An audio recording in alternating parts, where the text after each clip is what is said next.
예. 68번 우리 질문 같이 한번 읽어보시겠습니다. 그리스도께서 신약에서 제정하신 성례는 몇 가지입니까? 답을 한번 읽어보실까요? 거룩한 세례와 성찬 2가지입니다. 네, 이렇게 되어져 있습니다. 오늘 그래서 세례와 성찬에 대해서 정리를 한번 해볼 텐데요. 우리가 문제를 이렇게 좀 주의 깊게 딱 읽어 보시면 그럼 구약에도 성례가 있나? 이런 생각을 하셔야 되는 거죠. 그죠? 네, 질문해 보면 신약에서 제정하신 성례는 몇 가지입니까? 라고 하니까 그 구약에도 무슨 성례가 있을 거 아니겠어요? 그럼 구약의 성례는 뭘까요? 구약의 성례는 뭘까요? 그죠? 제사죠, 제사입니다. 제사. 근데 그 제사는 구약이니까 그러면은 신약에서 예수님께서 직접 제정하신 이 세례와 성찬의 모형이겠네요. 그러니까 임시 방편이겠네요. 구약의 성례는 이렇게 되는 거죠. 고린도전서 10장 1절에서 4절 같이 한번 읽어보시겠습니다. 형제들아, 나는 너희가 알지 못하기를 원하지 아니하노니 우리 조상들이 다 구름 아래 있고 바다 가운데로 지나며 모세에게 속하여 다 구름과 바다에서 세례를 받고 다 같은 신령한 음식을 먹으며 다 같은 신령한 음료를 마셨으니 이는 그들을 따르는 신령한 반석으로부터 마셨으며 그 반석은 곧 그리스도시라. 아멘. 구약에는 세례가 없습니다. 세례라는 것 자체가 없어요. 그러면 구약의 세례와 같은 의미는 뭐겠습니까? 할례겠죠? 그죠? 예, 할례. 그 성찬은요? 그게 이제 제사의 의미겠죠. 요렇게. 자, 세례부터 정리하겠습니다. 녹색 글자 같이 한번 읽어보실까요? 세례는 그리스도의 피와 성령으로 죄수를 받는 것이라. 아멘. 예. 이제 이거를 이해를 좀 잘 하셔야 될 것 같아요.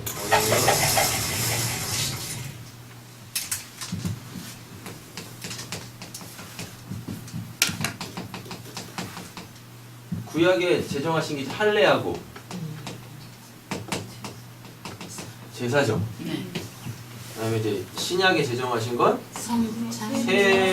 세례하고 성찬입니다. 이건 역사적 순서예요. 역사적 순서. 엄밀히 따지면 제사가 먼저 등장을 해요. 근데 제사는 사람이 드린 거예요. 제일 처음에 제사 드린 사람이 있어요. 누구죠? 아벨이잖아요. 가인과 아벨이잖아요.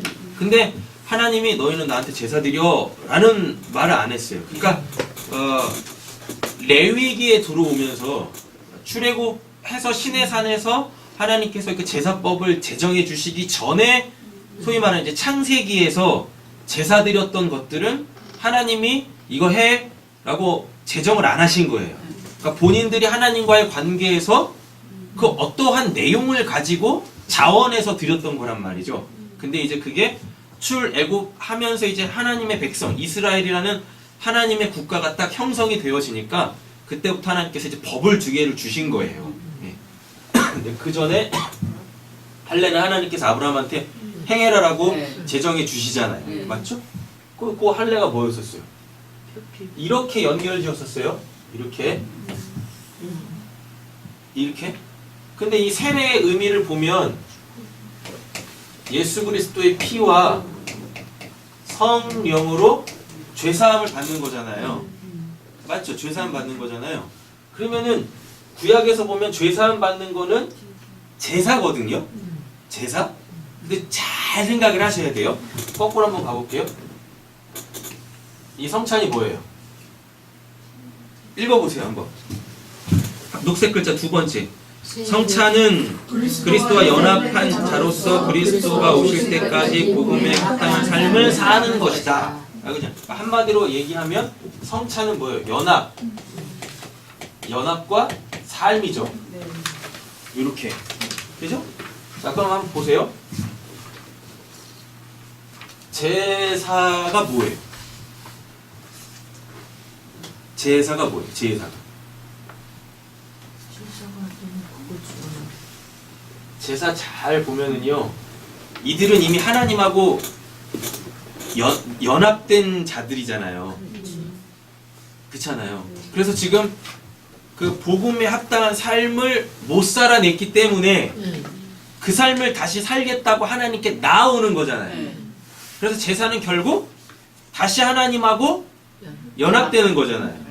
그 관계를 회복하는 거잖아요. 맞죠? 그래서 그 제사가 성찬인 거예요. 제사를 자꾸 그 제사함의 개념으로 끌고 가지 마세요. 제사함의 개념은 할례예요. 할례가 뭐니까? 죽고 다시 사는 거잖아요. 내 육신적 삶을 상징하는 그 포피를 베어냄으로 통하여서 하나님께서 허락하신 새 삶으로 살겠다는 얘기예요. 그래서 애들이 태어날 때 8일째 되는 날 할례를 거행을 해요. 여러분 잘 한번 생각해 보세요. 지금처럼 의학이 발달하지도 않은 그 시대, 칼도 없는 그 시대에 뗀 돌을 이렇게 떼가지고 그 돌에 떼면 날카로운 면이 있을 거 아니에요. 그걸로 할례를 행했다니까요. 그래서 죽는 애들이 상당히 했어요. 그러니까 엄마 뱃속에서 태어난 게 아니야. 할례를 해서 살아남는 게 진짜 태어난 거예요. 마치 우리 옛날에 우리 전통 그 문화 속에서 100일 잔치 했었잖아요. 그런 개념이라니까요. 할례가 얘가 살았어요. 100일 전에는 출생신고도 안 했다면서요. 옛날에는. 그 옛날 그렇다고 그랬었어요. 제가 알기로는. 예. 지금 우리는 태어나면 그냥 바로 출생신고 하잖아요. 심지어는 1년, 2년 늦게 출생신고 하시는 분들도 옛날에는 비일비재했었어요. 왜? 죽어버리니까. 예. 죽어버리니까. 그래서 할례가 신약에서 세례하고 같은 의미예요. 세례가 뭐니까? 죽고 다시 살. 죽고 다시 산다라고 했을 때 뭐에 대해서 죽을 거 아니에요? 죄에 대하여서. 그래서 이걸 자꾸 이렇게 짝을 잘 맞추셔야 됩니다. 마치 제사가 세례같이 생각을 하시면은 지금 개념 자체가 잘못 잡혀져 있는 거예요. 제사 자체가. 제사는 죄를 씻으려고 하는 게 아니라 죄 용서 받으려고 하는 게 아니라 하나님과 연합되기 위하여서예요. 그리고 할례를 받은 자만이 뭐래요? 그 제사에 참여할 수 있어요. 할례를 못 받으면 그 제사 드리는 그 성막 그 성전에 들어가지도 못해요. 우리가 성찬을 언제 해요? 한국 교회에서도 세례 받은 사람만 뭐예요? 성찬에 참여한다니까요. 그래서 이거를 짝을 잘 맞추셔야 하는 겁니다. 세례는 그리스도의 피와 그러면은 십자가에서 그 십자가 복음 얘기하겠죠. 예. 그리스도의 피. 또 이제 그리스도의 피 하면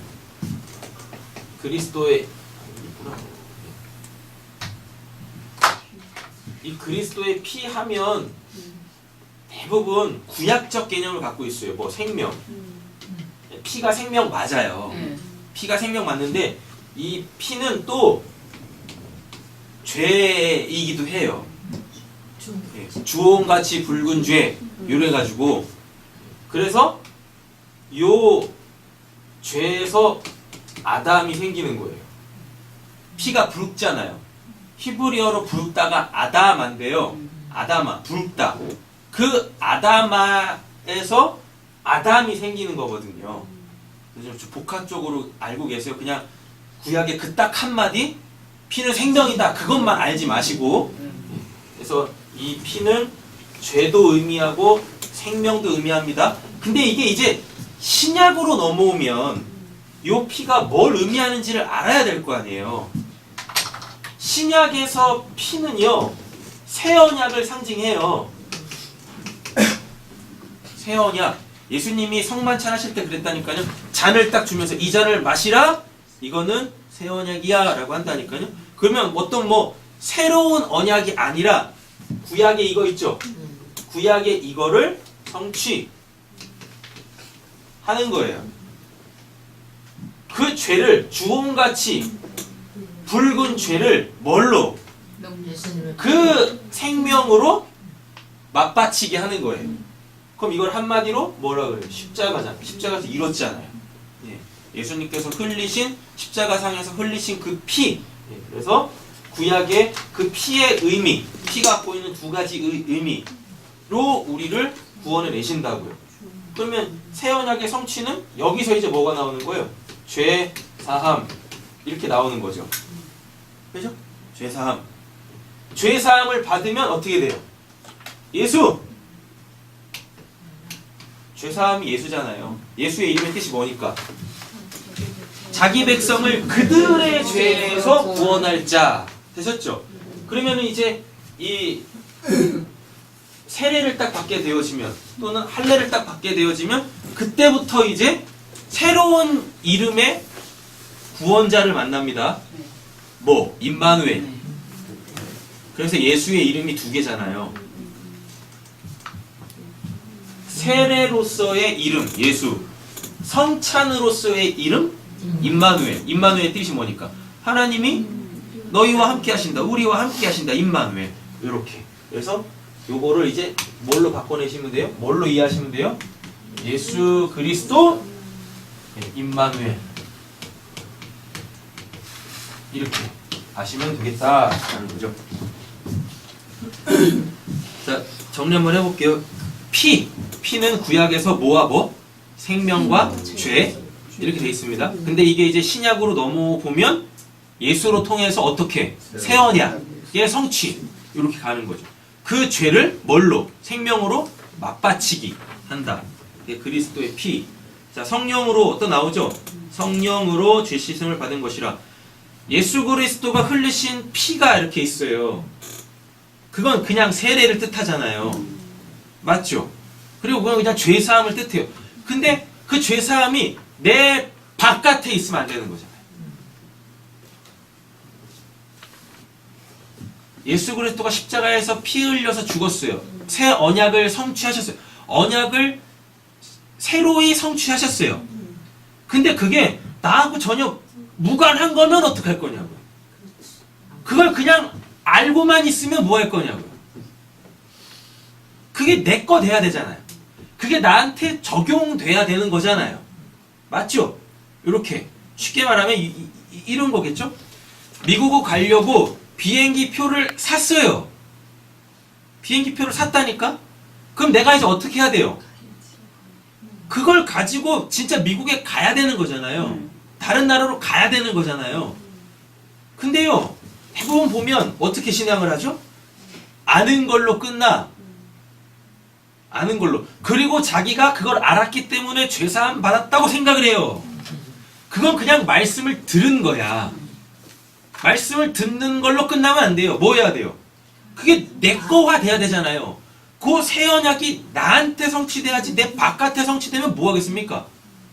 내 바깥에서 어떤 사람들은 그 십자가의 복음으로 다 구원을 받아가지고 하나님과 임마누엘 하고 있어서 매일같이 성찬을 참여하고 있는데 난 거기서 그냥 이렇게 멀뚱멀뚱 구경하고 있네. 그건 무슨 의미가 있냐고. 그래서 어떻게 해요? 기도로 성령님께서 역사하시게 해야 돼요. 기도로. 그래서 누가복음 그 마지막 장에서 하나님이 이렇게 예수님이 부활하신 예수님이 하늘로 올라가시죠. 하늘로 올라갔다라는 게 뭐라고 말씀드렸어요? 진짜 눈에 보이는 저 어떤 하늘로 흉 간 게 아니라 네. 내 안으로 들어오셨다라고 말씀을 드렸어요. 네. 그럼 그렇게 되면 내가 하늘에 앉힌 자가 되는 겁니다. 네. 하늘에 앉았다라는 건 이제 하나님의 뜻이 나에게서 온전히 이루어지는 거. 근데 이 땅에서 이루어져야 될 하나님의 뜻은 하나밖에 없어요. 뭐? 구원. 그래서 나에게서 복음이 나가야 되는 거죠. 그렇게. 그게 예수님의 승천에 참된 의미라고 했습니다. 근데 그 마지막 절 53절에 뭐라 그래요? 이들이 성전에서 늘 성전에 있으면서 찬양했다라 그래요. 그리고 예수님이 또 뭐라고 말씀하시냐면 사도행전 1장에서 원래 누가복음 24장에서 바로 사도행전 1장으로 넘어가야 돼요. 원래 한 권이에요. 한 권. 한 권. 사도행전 1장으로 가면 진짜 그때는 예수님이 뭐 하세요? 승천하시잖아요. 제자들이 보는 앞에서 제자들 바깥에서 그 하나님이신 예수가 진짜 하늘로 올라가요. 근데 제자들은 이렇게 땅에 있잖아요. 땅에 있을 수밖에 없지. 그리고 못 쫓아간다니까? 우리가 몸수로 하늘을 올라가겠습니까?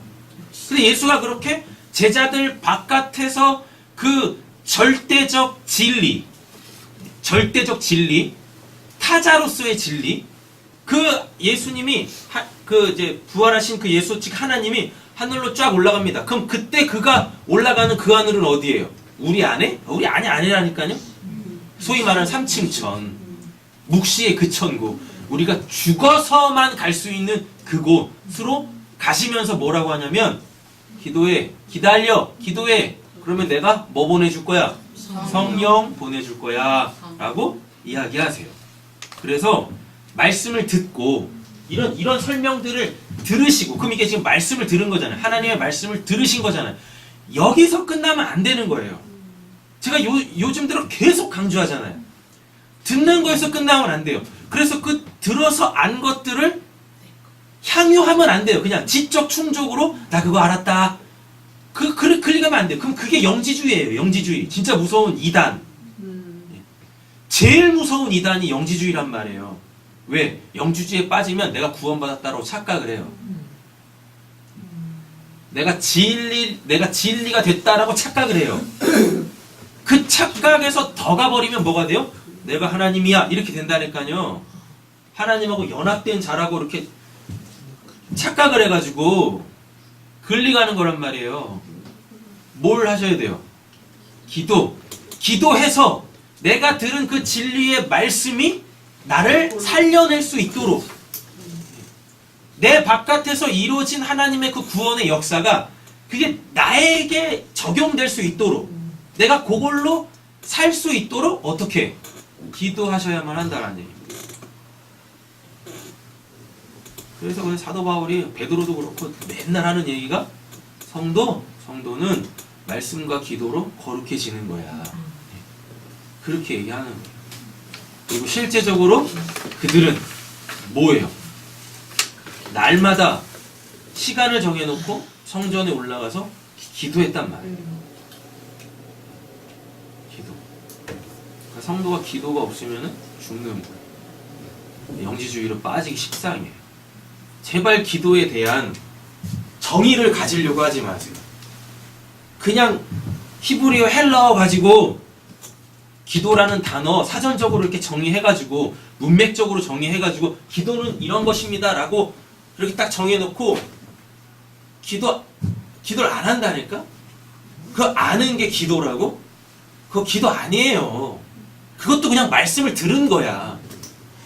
실제적으로 성경은 사람들이 다 기도했었어요. 예수님도 겟세마네 가가지고 기도하셨고, 심지어는 뭐예요?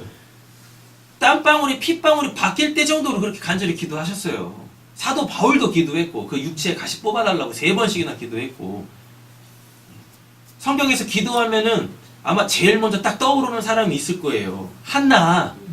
죽어라고 기도하잖아요. 뭐 갖고 기도합니까? 뭐 구원해달라고 기도해요? 아니죠. 뭐 천국 보여달라고 기도합니까? 육신적인 거 갖고 기도한다니까요. 뭐 애 낳게 해달라고. 하나님은 그거 낳게 해주시잖아요. 근데 왜 그런 기도 안 하냐고요. 기도하셔야 된다니까요. 잔이 뭐 물어봤잖아. 뭐 물어봤어? 그래서 집중했어. 아직 졸리냐? 머리털 비비고 그냥 머리가 무슨 새끼줄이요? 뭐 하는 거야? 일주일에 한 번 예배 드리면서.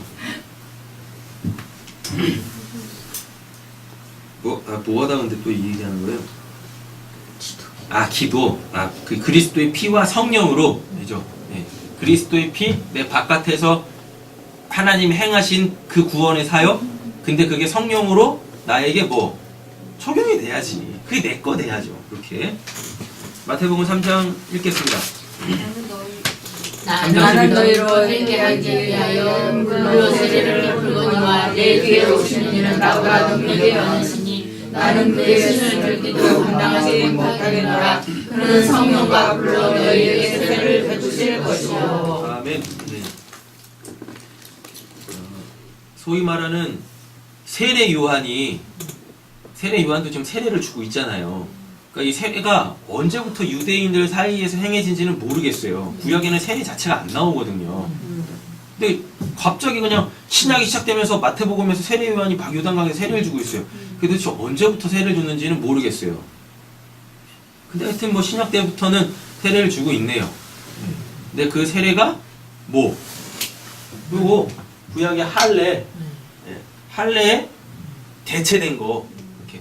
근데 그 세례를 세례 요한의 세례를 회개의 세례라 그래요. 구원의 세계가 죄사함의 세례가 아니라 회개의 세례를 베풀던 세례 요한이 예수님을 딱 보고 뭐라 그래요? 내 세례로 구원받는 거 아니야. 근데 지금 사람들이 다 무엇해요? 세례 요한의 세례로 구원을 받으려고 생각을 했다니까요. 그래서 세례 요한이 뭐라 그럽니까? 착각하지 마라고 한다니까요. 착각하지 마. 그러면서 예수님을 보고 뭐라 그러죠? 저 예수가 베풀 그 세례가 진짜 세례야. 저 예수가 베풀 세례가 진짜 세례야. 라고 이야기하십니다. 그래서 세례는 예수님이 제정하신 거예요. 예수님이. 자, 마태복음 28장 읽겠습니다. 그러므로 너희는 가서 모든 민족을 제자를 삼아 아버지와 아들과 성령의 이름으로 세례를 베풀고 내가 너희에게 분부한 모든 것을 가르쳐 지키게 하라. 볼지어다 내가 세상 끝날까지 너희와 항상 함께 있으리라 하시니라. 예수님이 직접 말씀하시죠? 네. 아버지와 아들과 성령의 이름으로 세례를 베풀고 라고 이렇게 예수님이 직접 하라고 말씀하세요. 마가복음 16장 읽겠습니다. 또 이르시되 너희는 온 천하에 다니며 만민에게 복음을 전파하라. 믿고 세례를 받는 사람은 구원을 얻을 것이요 믿지 않는 사람은 정죄를 받으리라. 네, 이제 순서도 중요하겠죠?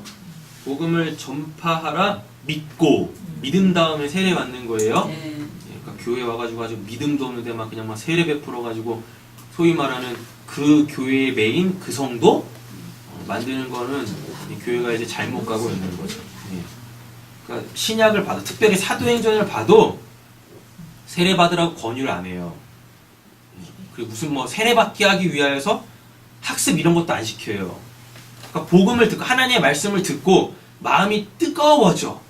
그래서 하나님이 주신 믿음이 있을 때 그 내가 하나님께 믿음을 받았습니다라는 그 외적 증거 또 자기 자신에 대하여서 내적 증거로 삼기 위해서 자발적으로 세례를 받았단 말이에요. 그래서 막 교회에서 뭐 이제 신앙생활 이만큼 하셨으니까 이제 세례 받으셔야죠. 이렇게 가는 건 잘못된 거라고. 비성경적인 거라고요. 세례는 받아야 됩니다. 네. 세례는 받아야 되는 거예요. 받아도 되고 안 받아도 되고 아니 세례는 받아야 돼요. 왜? 성경에서 예수님이 직접 제정하셨으니까. 이렇게. 또 이렇게 또 생각을 하시면 안 되죠. 뭐냐면 그 교회에서 그 성례전으로 하는 그 물세례 그거를 꼭 받아야 됩니까? 저는 그것도 받아야 된다라고 말씀드리겠습니다. 뭐라고요? 뭐라고 하는 거 말씀하시 똑바로 하죠. 크게. 모르게 안 하고 있잖아. 받을 사람이 없어요. 다 받아서. 연령이 안 됐나? 왜요? 미시 안 받았잖아. 받은 지가 언제예요? 받았잖아요. 왕십리에 있을 때 받으셨어요. 애들은 뭔 애들이요? 얘 받을 나이 되잖아. 유아세례 받았어요. 쟤네. 유아세례 받으면 학습, 그렇지. 그거 하지 않아요? 입교가 뭔데요? 입교가. 본인의 신앙으로 네. 다시 고백하는 입교가 뭐예요? 그냥 말 그대로 푸세요. 입교. 교회 다시 응. 네. 뭐 다니고 있는데 뭐하러 입교를 해요? 그거는 성경에도 성경이 있지도 않은 것들을 교회 안에서 제정을 시킨 거고 시스템화하기 위해서 한 거고. 그래서 모르게 안 수업 어차피 우리는 안 받았나? 군대 가면서 안 받았죠. 조금 아 그래요? 저기 소영이 뭐 다 안 받았나? 안 받았어. 소영이랑은 아직 많이 원래대로 근데 진리를 알아 먹어야지. 그 원래대로 하면 걔네 아이고 무슨 그 낮에 8일 안에 받았었어요. 아니 그러니까 그저 네. 교회 그거에 열몇 살에 그거 되지 않아요? 중학교 14살. 이상 성년 2학년 성년 세대 근데 잘 성년 세대는 인성 14세 되네. 잘 모르겠습니다. 몇 살 때부터 받아야 되는지. 그래도 이상하게 본인들이 받고 싶으면 뭐 행하면 되는 거고. 진리를 알아 먹어야지 받는 거다. 그러니까 할 얘기. 그러니까 성경적으로 먼저 말씀을 드릴게요. 세례를 받아야 구원을 받습니다. 세례를 받아야 구원을 받아요. 근데 이걸 또 이제 교회적으로 갖고 오면 세례 받았다고 구원받은 건 아니에요. 이걸 잘 이해를 하셔야 돼요. 순서를 잘 보세요. 믿어요. 믿죠? 그죠? 아니 전파. 믿는다니까요. 네. 믿잖아요. 네. 네. 그럼 대부분 구원 받았다라고 생각을 해요. 근데 히브리서로 가보면 믿었는데 믿으면서 탈락하는 사람들이 등장을 해요. 그 이들은 왜 탈락하는 거예요? 믿음이 없는 거. 믿음이 없는 게 아니라 진행을 안 해서 그래요. 세례 안 받았어. 성령을 어떻게 받아요? 세례를 받아야 받아요. 자, 순서 잘 보세요. 이건 내가 믿습니다가 아니에요. 히브리서에 보면 한번 성령의 빛을 경험하고라고 했다니까요. 그거 하나님 믿음 주셨다는 얘기잖아요. 근데 이 믿음에서 탈락하는 사람들이 있더라고요. 요한계시록에도 나오잖아요. 배반하는 사람들이 있다니까. 그 믿음을 버리는 사람들이 있다니까요. 그럼 그 사람들에 대해서 구원 받았습니까? 못 받았습니까? 당연히 못 받는 거죠. 그리고 심지어 얘네들한테는요, 다시 회개할 기회조차 주시지 않는다 그랬었어요. 여기서 끝나면 안 돼요. 뭘로 가야 돼요? 세례를 받아야 된다니까. 세례. 예. 그 믿음으로 사는 삶을 살아야 된다고요. 믿는 거에서 끝나는 게 아니라 그 믿음으로 사는 삶을 살아야 돼요. 왜? 세례가 죽고 다시 사는 거니까. 맞죠? 예. 죽고 다시 살아요. 세례를 받으면 비겠죠? 빌 거 아닙니까? 그 마음이 비어질 거예요. 그럼 이제 거기서 뭐가? 성령이 임한다니까요. 이렇게. 그래야 그 새로운 삶으로 이제 내가 살아낼 수 있죠. 이렇게 돼요. 그러니까 이걸로 진행을 안 하는 거예요. 그러니까 여기서 그냥 다 머무르는 거지. 그럼 잘 한번 보세요. 여기서 믿음은 내가 이렇게 있고 내 바깥에 하나님이 이렇게 계신 거예요. 그러니까 하나님 보여 또 일하시는 게 그래서 믿을 수밖에 없지. 안 그러겠습니까? 이게 이렇게 눈에 이렇게 뻔히 보이는데 이걸 어떻게 안 믿어요? 이게 없다고 누가 말하겠어요? 나한텐 보이는데.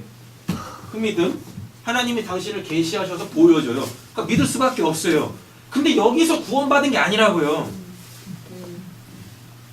어디로 가야 돼요? 내가 그 하나님으로 살겠습니다 라는 시인이 있어야지. 그 세례받음이 있어야 될 거 아니에요. 세례를 받게 되어지면 내 바깥에 계셨던 그 하나님이 내 안으로 딱 들어오시죠? 성령이 들어오신다니까. 이 진행으로 가야 되는 거예요. 이 진행으로 이렇게. 그럼 여기서는 잘 보세요. 여기서는 뭐 이거 말씀 듣는 거죠. 네. 들음. 그럼 여기서는요. 기도겠지. 성령 받으려면 기도해야 되니까. 사도행전 1장에서 그러잖아요. 너에게 내가 약속한 그 성령 보낼 때까지 기도해 기다려라고 하니까요. 그 기도할 거란 말이에요. 그럼 여기서는 또 응답이겠죠. 그 여기서 나오는 믿음이 진짜 믿음이에요. 그래서 로마서에 믿음으로 믿음에 이르게 하나니라는 말이 그래서 나와요. 1장에. 로마서 1장에. 그럼 그 믿음은 뭐고 뒤에 나오는 믿음은 뭐고 여기서도 믿는다니까요. 여기서도 믿어지고 이렇게 가는 거죠.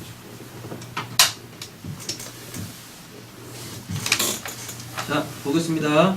몇 줄까지 읽으셨어요? 마감까지. 예, 마가복음 10장 38절 읽겠습니다. 예수께서 이르시되 너희는 너희가 구하는 것을 알지 못하는도다. 내가 마시는 잔은 너희가 마실 수 있으며 내가 받는 세례를 너희가 받을 수 있느냐. 아멘. 예수님이 말씀하신 이 잔, 이 세례는 십자가에서 죽으심이죠. 맞죠? 네. 그래서 제자들이 그때 이제 야고보가 요한한테 말씀하신 거죠. 지들도 모르게 그냥 뭐요? 나도 그 잔 마실 수 있어요. 이런다니까요. 네. 그래서 한 사람은 제일 먼저 순교당하고 한 사람은 죽지도 못해. 주님 오실 때까지 살아. 이렇게. 자, 보겠습니다. 사도행전 읽어보실까요? 베드로가 이르되 너희가 회개하여 각각 예수 그리스도의 이름으로 세례를 받고 제사함을 받으라. 그리하면 성령의 선물로 받으니 이 약속은 너희와 너희 자녀와 모든 먼데 사람 곧 주 하나님의 어떤 일을 하시리라. 정확하게 나오죠?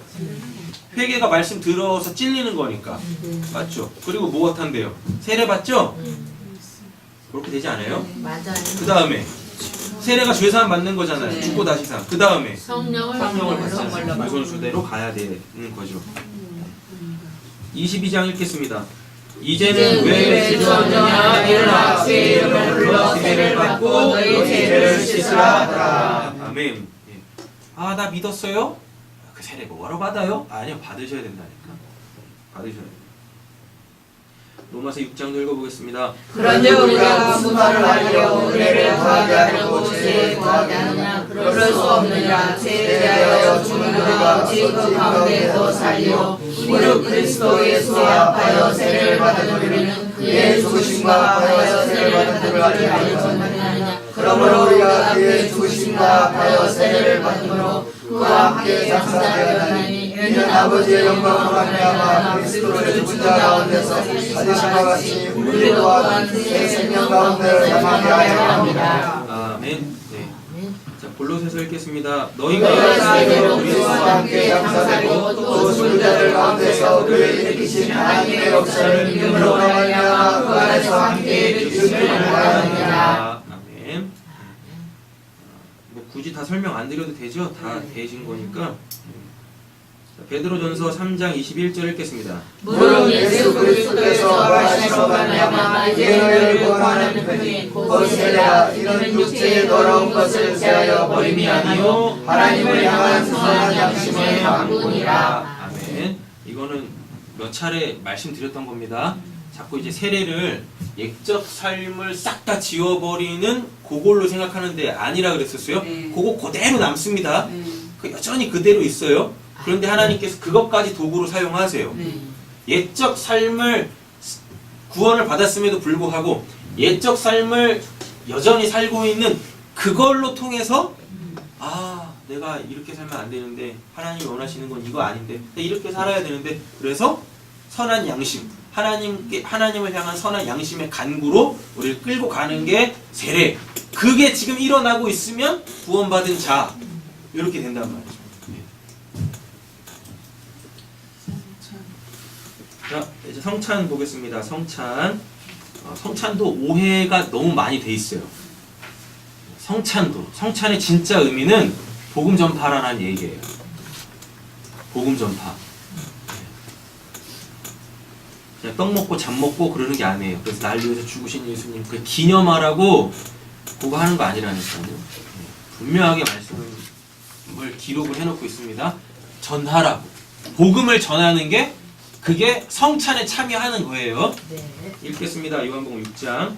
진실로 너희에게 이르노니 믿는 자는 영생을 가졌나니 내가 곧 생명이라. 너희 조상들은 하늘에서만 나를 먹었어도 죽었거니와 이는 하늘에서 내려오는 떡이니 사람으로 하여금 먹고 죽지 아니하게 하는 것이라. 나는 하늘에서 내려온 살아있는 떡이니 사람이 이 떡을 먹으면 영생하리라. 내가 줄 떡은 곧 세상의 생명을 위한 내 삶이라 하시니라. 그러므로 유대인들이 서로 다투어 이르되 이 사람이 어찌 능히 자기 자손을 이기고 먹게 하겠느냐. 예수께서 이르시되 내가 진실로 너희에게 이르노니 인자의 살을 먹지 아니하고 인자의 피를 마시지 아니하면 너희 속에 생명이 없느니라. 내 살을 먹고 내 피를 마신 자는 영생을 가졌고 마지막 날에 내가 그를 다시 살리니 내 살은 참된 양식이요 내 피는 참된 은혜로다. 내 살을 먹고 내 피를 마시는 자는 내 안에 거하고 나도 그 안에 거하나니 살아계신 아버지께서 나를 보내시며 내가 거듭 말미암아 사는 것 같이 나를 먹는 그 사람도 나를 말미암아 살리라. 이것은 하늘에서 내려온 떡이니 조상들이 먹고도 주의 떡과 같이 아니하여 이 떡을 먹는 자는 영원히 살리라. 네. 예수님이 자기를 뭐라 그러죠? 떡이요. 떡이요. 참된 그죠? 참된 음료, 참된 떡, 참된 음료라고 이야기를 합니다. 여기서 참된 양식은 뭐예요? 참된 떡은 뭐예요? 하나님의 입에서 나오는 말씀을 이야기하는 거고, 참된 음료는요? 생수 살리는 그 물인 거죠. 이렇게 그러면서 성령을 뜻해요. 영생수, 생수라고 했을 때 그거는 성령을 뜻한단 말이에요. 자, 고린도전서 10장 16절 읽겠습니다. 우리가 축복하는 바 축복에 참 그리스도의 피에 참여함이 아니며 우리가 된 떡은 그리스도의 몸에 참여함이 아니냐. 아니냐 이렇게 합니다. 여기서 아니냐는 기입니다. 그렇다라는 이야기예요. 그렇다. 축복의 자는 그리스도의 피에 참여하는 것이고 이렇게 되는 거죠. 예. 우리가 떼는 떡은 그리스도의 몸에 참여하는 것이다 라고 이렇게 되는 거죠. 그러면 그 성령, 그 말씀으로 우리가 살게 되어지는 거죠. 그 말씀이 나를 살리는 성령의 역사로 생명의 양식으로 다 바뀌어져서 되는 거죠. 이렇게 이해하시면 되겠죠. 이렇게 말씀을 전하잖아요. 말씀을 전하면 성도님들 안에 이미 세례 받았잖아요. 세례 받았으니까 이 안에 성령이 계실 거 아니에요. 내 안에 계시는 성령이 내 바깥에서 선포되어지는 그 하나님의 말씀을 다 뭘로? 내가 먹어야 될 그 양식으로 다 맞바치게 하신다라고 말씀을 드렸어요. 네, 그렇게 가는 겁니다. 이거는 몇 차례에 걸쳐서 이것도 설명을 계속 드렸던 건데, 알토스, 율로게요, 칼포스. 오늘 다드림 예배 결론이기도 한데요.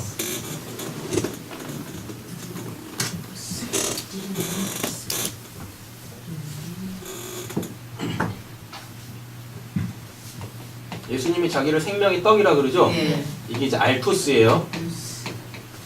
알토스. 알토스가 뭐예요? 그냥 그렇게 가지. 그냥 알토스라고 그냥 가지세요. 알토스가 이렇게 있어요.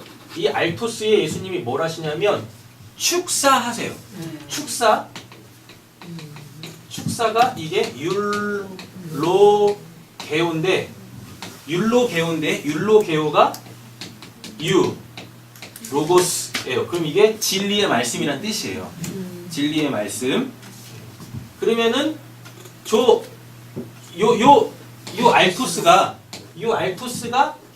칼포스가 됩니다. 칼포스. 근데 이 칼포스가 뭐냐면 이게 알곡이에요. 알곡. 이 알곡은 천국에 들어가는 그거예요. 천국 백성이 알곡이란 얘기예요. 칼포스란 얘기예요. 자, 그럼 이렇게 돼요. 이거는 예수겠죠. 여기는 성령의 역사겠죠. 여기는 내가 이렇게 되겠죠. 자, 칼포스라는 게 이렇게 있습니다. 칼포스라는 게 이렇게 있어요. 근데 이 칼포스가 껍질에 쌓여져 있어요. 이렇게. 껍질에 쌓여져 있어요. 그럼 이 상태를 알토스라고 하는 거예요. 알토스라고. 자, 그럼 또 이렇게 보세요. 요 알토스가 구약적 개념에서 율법이에요. 율법. 그 율법의 내용이 뭐예요? 칼포스, 복음이겠죠. 이렇게 가는 거라고요. 다. 어렵지 않으시죠? 네. 네, 이렇게. 한 가지 개념만 아시면 이게 다 확장이 돼서 구약과 신약이 딱딱 이렇게 아구가 딱 맞아져요. 이렇게. 네. 찬이 이해됐니? 확실히? 알토스, 칼포스 다 이해돼? 어제는 그 뭐지? 알토스를 율로게오로 껍질을 벗긴 사람들이 칼토스. 방금 얘기했잖아. 그 의미를 아냐고 이제. 자, 이거 그럼 다 이제 종합으로 설명을 드릴게요. 하나님의 말씀이 선포되어집니다. 예. 알토스. 네. 근데 그건 못 먹는 거예요. 예. 알토스는 껍질에 있어서 못 먹어요. 우리가 집에서 밥 해 먹을 때 그 흰 쌀, 원래 흰 쌀은 껍질이 있었던 거잖아요. 그 상태를 알토스라고 한다니까요. 근데 우리가 씻어서 밥 해 먹는 그 쌀은 껍질이 벗겨진 상태죠. 뭐 칼포스 이렇게 된다고요. 지금 제가 선포하는 이 말씀들은 알토스. 그러면 여러분들 안에 있는 성령께서 그 제가 전하고 있는 이 하나님의 말씀을 어떻게 율로게화하는 거예요. 여러분들 안에서 성령께서 축사하신다고요. 그럼 그게 껍질이 벗겨져. 진리의 말씀으로. 그래서 여러분들이 그걸 다 뭘로? 여러분들의 생명의 양식 칼포스로 지금 다 바꿔먹고 있어요. 그런 자들이 천국의 그 알곡들이 되는 거예요. 이렇게. 이게 성찬이에요. 저 그냥 주일날 와가지고 저 아침에 이렇게 떡 먹고 잠 먹고 저걸 성찬이라고 하지 않고 성찬의 참된 의미는 하나님의 말씀을 들으면 내 안에 계시는 성령께서 그거를 내 영생의 말씀으로 다 맞받치게 해주시는 것. 그래서 내가 하나님으로 살게 하시는 것. 그게 성찬 참된 의미입니다. 근데 지금 내가 그게 되고 있다라는 걸 외적으로 내적으로 확인하기 위해서 저런 것들을 하는 거예요. 마치 물 세례 받는 것처럼. 그래서 성찬은 꼭 참여하세요. 성찬 참여하세요. 난 이미 되고 있어요. 저런 거 안 해도 되잖아요. 안 해요. 인간이라는 건요 망각의 동물이에요. 착각의 동물이라니까. 그러니까 자꾸 육신적으로 뭘 해야 돼. 해야 돼요. 하셔가지고 그 의미를 자꾸 새기시라고. 그 의미를. 자, 고린도전서 11장 읽겠습니다. 내가 너희에게 전한 것을 가지고 것이고 주의 예수께서 갚으시는 밤에 떡을 거치사 축사하시고 떼어 이르되 이것은 너를 위한 내 몸이니 이것을 행하여 나를 기념하라 하시고 식후에 또한 그와 같이 잔을 가지시고 이르시되 이는 내 피로 세운 새 언약이니 이것을 행하여 마실 때마다 나를 기념하라 하셨으니 너희가 이 떡을 먹으며 이 잔을 마실 때마다 주의 죽으심을 그가 오실 때까지 전하는 것이니라. 그러므로 누구든지 주의 떡이나 잔을 합당하지 않게 먹고 마시면 주의 몸과 피에 대해 죄를 지는 것이니라. 사람이 자기를 살피고 그 후에야 이 떡을 먹고 잔을 지니 주의 몸을 구별하지 못하고 먹고 마시는 자는 자기의 죄를 먹고 마시는 것이니라. 아멘. 아멘. 자, 성찬 이제 정리하겠습니다. 성찬은 최종적으로 복음 전하는 거예요. 복음을 내가 어떻게 전할 수 있어요? 알토스, 율로게요, 칼포스가 되면 복음 전하는 거죠. 요거 자체가 성찬에 참여하는 거고. 맞잖아요. 근데 사도 바울이 정확하게 이야기합니다. 아, 성찬이라는 건 그 복음을 전하는 거야. 근데 언제까지 하라고요? 주님 오실 때까지. 그게 주님 오실 때까지가 사도행전 그 1장에서 예수님께서 그 말씀하신 그거 뭐 구름 타고 내가 다시 올 거야? 역사적 재림을, 최후 역사적 재림을 얘기하는 게 아니라 나는 지금 뭐가 된 자예요? 난 지금 뭘 하고 있는 자예요? 세례 받았고 성찬에 참여하고 있는 자죠. 맞죠? 세례 받았고 성찬에 참여하면 이게 된다는 얘기잖아요. 그래서 지금 이 사람이 복음으로 산다는 얘기잖아요. 예수 그리스도 임마누엘의 상태잖아요. 그럼 이 사람이 지금 여전히 성찬을 참여하고 있으니까 계속 뭘 하겠어요? 주님이 다시 오실 때까지, 예수 그리스도가 하나님의 심판주로 다시 오실 때까지 계속 복음을 전하겠죠. 그게 뭐 복음을 벽 보고 전합니까? 아니죠. 누구한테? 내 바깥에 있는 타자에게 복음을 전할 거 아니에요. 맞죠? 그죠?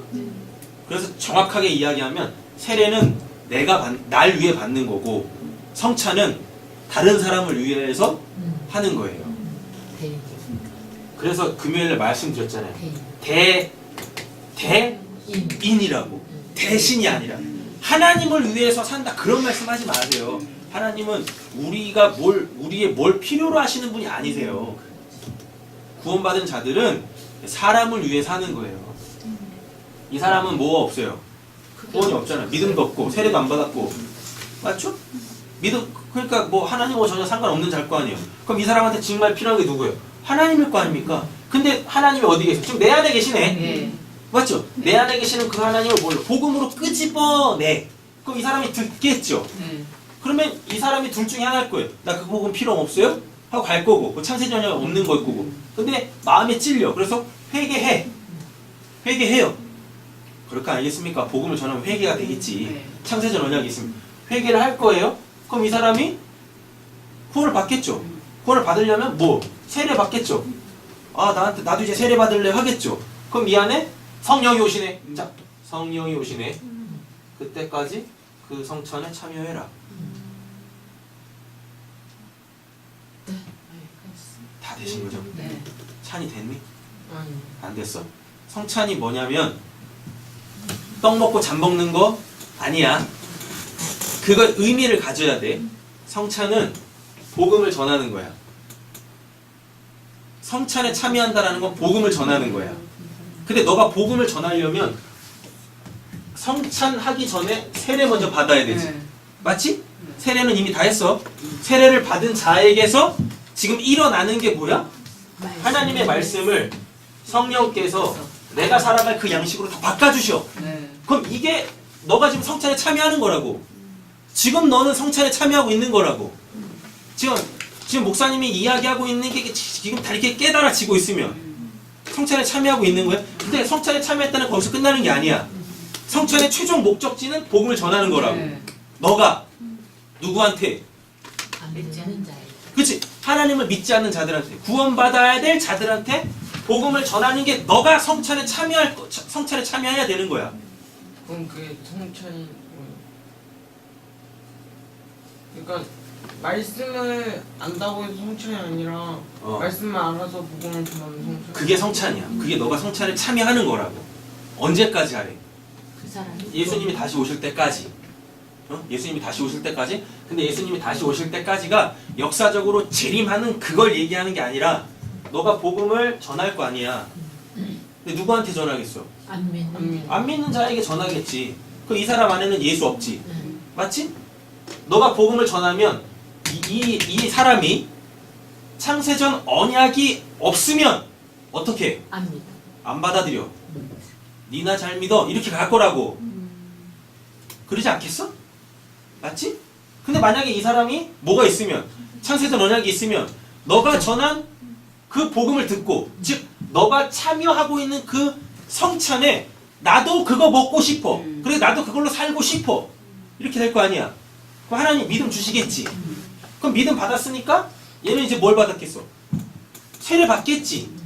세례 받을 거 아니야. 그럼 세례를 받으면 뭐가? 성령이 오시는 거. 이게 성령이 오실 거야. 그럼 이제 그 사람은 또 알토스 율로게 이게 되는 거야. 너와 함께. 그래서 너의 식탁의 교제가 풍성해지는 거야. 이렇게. 너 혼자서 신앙생활 하다가 너가 세례를 받고 성찬에 참여하면 어느 순간부터 너의 그 식탁에 너의 식탁에 한 사람씩 이렇게 달라붙어. 하나님의 생명을 같이 나누니까 이렇게 되는 거야. 확실히 정리된 거야? 자, 결론 맺겠습니다. 보라색 글자 읽겠습니다. 세례는 죄를 용서받았다는 확신을 갖게 하며 성찬은 그리스도와 연합되었다는 확신을 갖게 한다.